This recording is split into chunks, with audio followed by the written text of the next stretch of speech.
Lietuvos kariuomenės didžiosios kunigaikštienės Birutės ulonų batalionas, leitenantas Žukas. Šiuo metu batalione vyksta aktyvaus rezervo rengimas. Rengimas trunka 3 savaitės. Per šias 3 savaitės aktyvaus rezervo kariai prisimins ir įtvirtins savo išmoktus įgūdžius per 9 mėnesių savo atliktą tarnybą. Pirmoji savaitė yra skirta karių individualių įgūdžių priminimui ir įtvirtinimui. Antroji savaitė koncentruosis į specialisto rengimą ir trečią savaitę batalione vyks pratybos pavadinimu Ulono skydas, kurių metu rezervistai savo išmoktus įgūdžius per pastarąsias 2 savaitės galės įtvirtinti.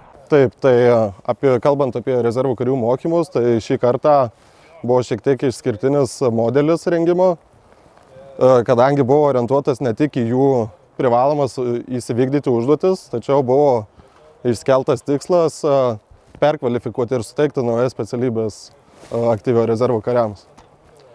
Tai pati pradžia buvo, tai pirmas 7 dienas aktyviojo rezervo kariai vykdė perkvalifikavimo užduotis, kuomet buvo perkvalifikuoti į kulkosvaidininkų, taiklių šaulių, granatsvaidininkų, pėstininkų gelbėtojų ir ryšininkų specialybės. Didžioji dalis tarnybą baigė prieš 3 metus.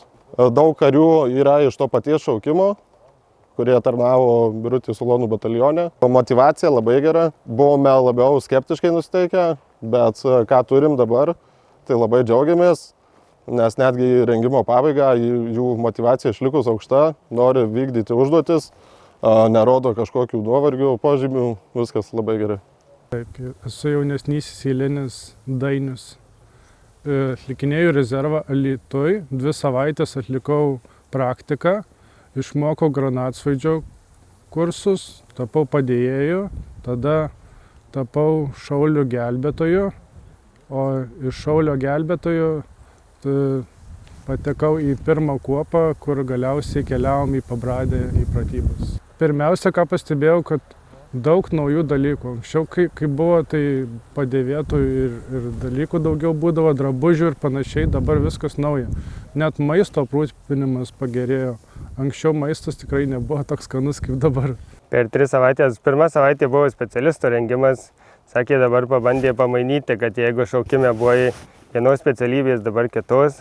Tai šaukime buvau taiklusis, dabar ant kulkosvaidžio, tai mokymai, šaudymai, pratybos irgi vyko batalione.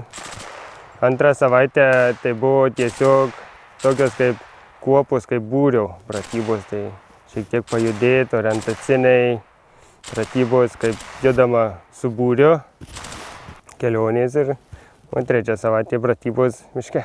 Šiandien turėjom kovos patrulį, judėjom nurodytų maršrutų ir gaudavome pasalas, reakcijai turėjom kontaktą, atsitraukimą iš mūšio ir galutiniai turėjom objektą įsibalyti Alfa, tai yra tranšėja.